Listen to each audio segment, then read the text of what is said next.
Hi everyone, welcome to my YouTube channel. This is Professor T-Rex, and in this video I'm going to share with you some of the things that you need to know regarding the scams on cryptocurrencies. Okay, this is just part one. There will be more to come in the upcoming days. But before we discuss this very relevant topic, I would like to say thank you to those who liked and subscribed and watched my video since day one. And because of that, I would like to have a very simple raffle, no, as a thank you for everyone. So you have the chance, guys, to win a crypto commemorative coin, which is the XRP Ripple coin. Ayan. Silver XRP Ripple coin. So meron din siyang case. I have commemorative coins with me. So you have the chance to win this one. You just have to answer my question at the end of this video and write your answer at the comment section. And also, please give me your, you have to also comment your contact address and your name so I know how to reach you if ever you win this thank you raffle. Okay, so let us now start with our topic. Okay, so we're going to talk about things you need to know about scams on cryptocurrencies. Now, I have here a checklist that you have to consider every time you log in or every time you access a website on the web. Okay, the first thing that you have to check is the website. All right, is it connected securely over HTTPS or HTTP? They are different. So if the address starts with HTTP instead of HTTPS, the data you send to the website is not secure. Okay. The next one is, can you see the word secure or an image of a padlock in your web browser's address bar? And this indicates that a website is secure if you see that one. I have here an example. Ayan, this is from Binance. You see that padlock, that means that the website is secure. If you don't see anything like this in a website, please do not access it, do not plug in yeah. Next, does the website's URL have any noticeable spelling mistakes or errors? So if so, it could be, fake. Yan. Also, does the site feature bad grammar, awkward phrasing, or spelling mistakes? Well, this doesn't necessarily indicate a scam, but it does mean you should proceed with caution. All right? And does the website promise abnormally high returns? For example, does it claim you'll be able to double your investment and so on? So this should raise a big red flag and it's a common indicator of a scam. Okay, it's just too good to be true. And next, is there an About Us page? Okay, you have to check this one. Does it show the real people behind the company? Does it provide any details about where the company is registered? Ayan, no? If there's little or no information about who the company is and what it does, you could be dealing with a scam. Right? So this is an example of the Binance, the website. They have their About Us. So you have all the information needed there. You just have to click those. Ano? Next, do legitimate, repeatable websites link to this site? This could indicate that the site is trusted and respected. Yan, isa din yan sa mga sign, no? Another, what do other users say about the website? Are there any negative reviews? And if so, what do they say? Well, the crypto community is usually pretty quick to spread the word about scams. So you have to always get updated with their social media reviews, no, and feedback. And then who is the registered owner of a domain or website? Is the owner hidden behind private registration? Has the domain been registered for less than 6 months? And you have to be very meticulous talaga.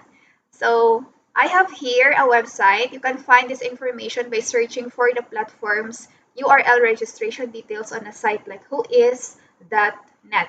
Okay, this is the example of their dashboard. The more information you can find about the people or company behind the website, the better.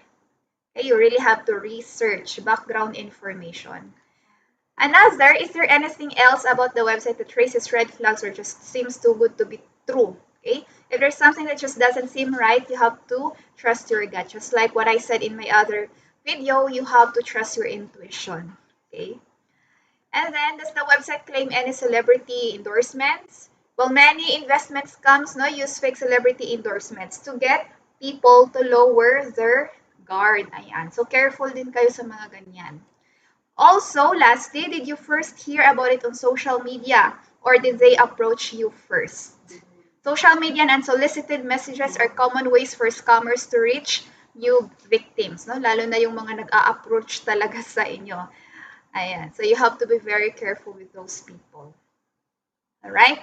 Now this time, anyway, I'm going to include this checklist in the description so that you can review this, no, on your all by yourself. Now, this time we're going to talk about the two common scam schemes on cryptocurrency. There are actually more scam schemes now, but this time I'm just going to discuss two. Okay, these are very common, and a lot of people have been asking me about these things. So the first one will be phishing. I guess you are already familiar with this. But what is phishing? So phishing occurs, guys, when you receive an unsolicited email that looks as if it's from your bank, or in this case, from your crypto exchange or wallet provider. And this email contains a link which will take you to a site, diba, that looks almost identical talaga to the exchange or wallet you usually use. But is actually a scam site. Ayan. So don't click right away. No, you have to be very careful with these emails, with these links. Now, how can we avoid phishing? Number one, you have to always double check the URL to make sure you're visiting the genuine website. Again, dapat may HTTPS, tapos meron siyang padlock. Okay? Another, don't click on suspicious links that are emailed to you, especially if you did not do those transactions. No, do not click right away. And lastly, never disclose, never ever give your private key or seed phrase or mnemonic phrase or OTP, etc. to anybody. Okay? Dapat ikaw lang yung nakakaalam yan, especially sa mga MetaMask wallet natin and our trust wallets and so on. Never ever give your keys, yung seed phrase, yung 12 words that you have to take note, diba? Every time you import your wallet. Okay, that's very important. You have to save it and never ever disclose it to anybody. All right. Now the next one that we're going to discuss will be the rug pulls and the exit scams.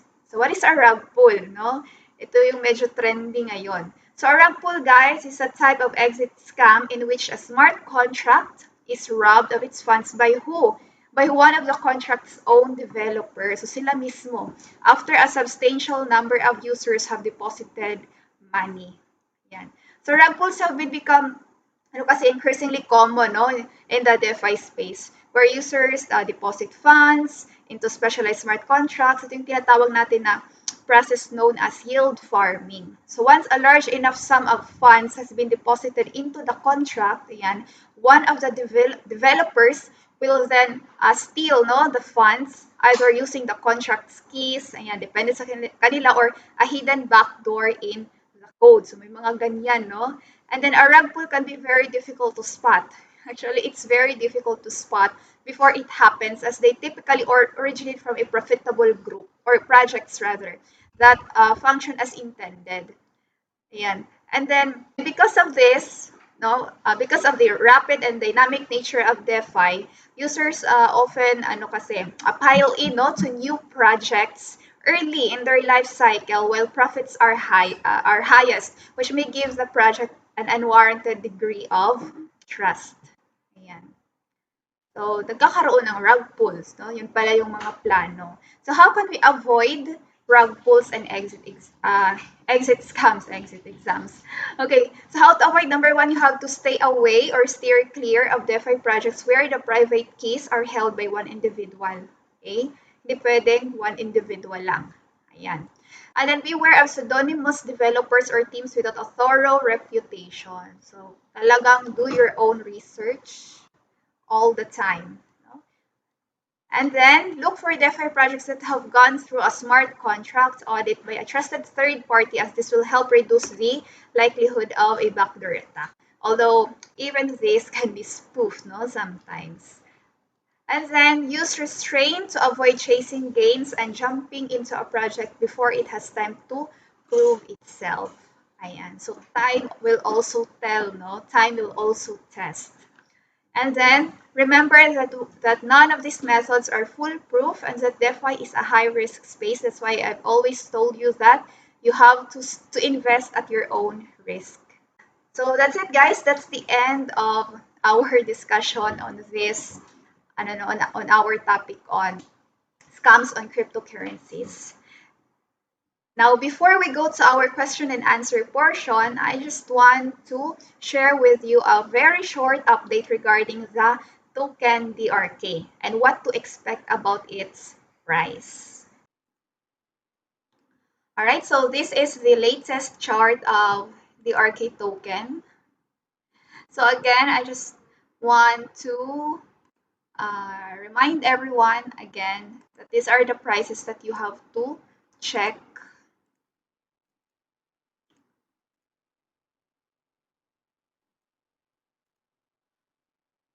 on the DRK token. Ayun na.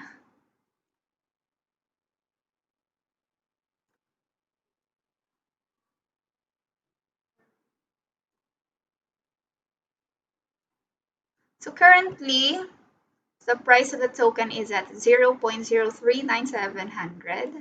Ayan. So again, guys, no, you have to take note of the price na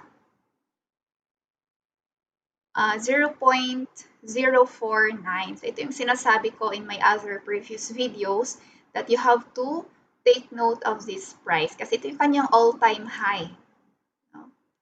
So once this price is broken by DRK, it's gonna go further up pa. Gonna go further high pa. Okay, yung price niya. So ngayon, nasa 0.04 siya. 039 rather. So nandito na yung price ni DRK. Ayan. So once this line, guys, is broken, ito siya, yung tinuturo ng cursor ko. Once this price is broken, anong price to? 0.0405 or something around that price, no?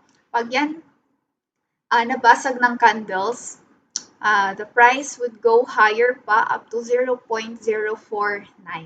Okay? But you have to also check any divergence whenever you spot a divergence. Right? Take note of that because the divergence will give you a signal that it's going to be what do you call this? A false breakout. Yun, yung false breakout, okay? So you have to check your RSI.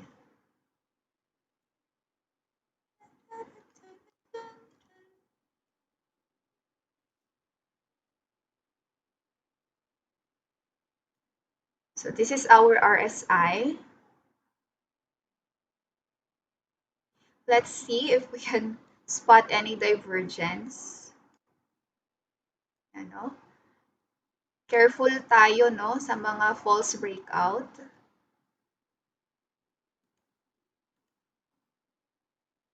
So ito siya. Yan. Tanggalin muna natin to. Ayan.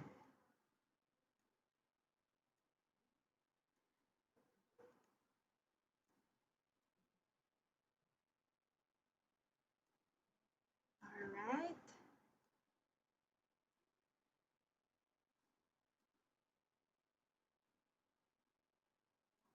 Ayusin natin yung trend line. Ano ba yan? Okay, and then, punta tayo sa RSI.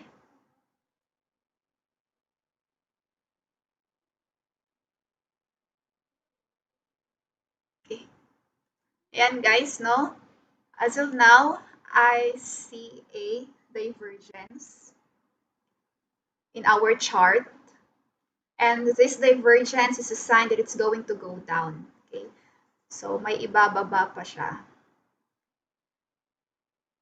So, careful kayo when you buy here. Whenever you want to trade for the RK, you have to be very careful here because there is a divergence. And the price might go down. But again, this is just a prediction of the price of the DRK token. Okay, if you have a better analysis, then you can go for it. But this is the best that I can give to everyone.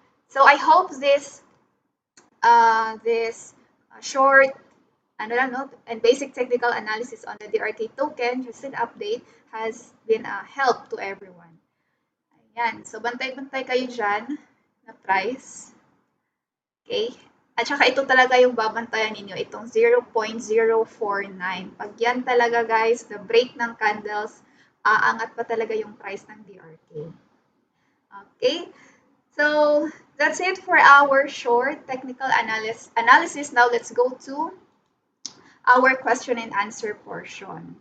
Okay, so this is our question. Very simple.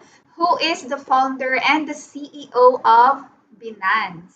Ayan. So just write your answers at the comment section and you might get the chance to win this XRP crypto commemorative coin. Ayan, with a case. So free shipping. Just put in also your contact information and your name because I'm going to contact you whenever you win in this Simpling Paraffle. Alright, so thank you so much guys for watching my video and I hope you learned something today. So thank you so much and have a great day. Bye!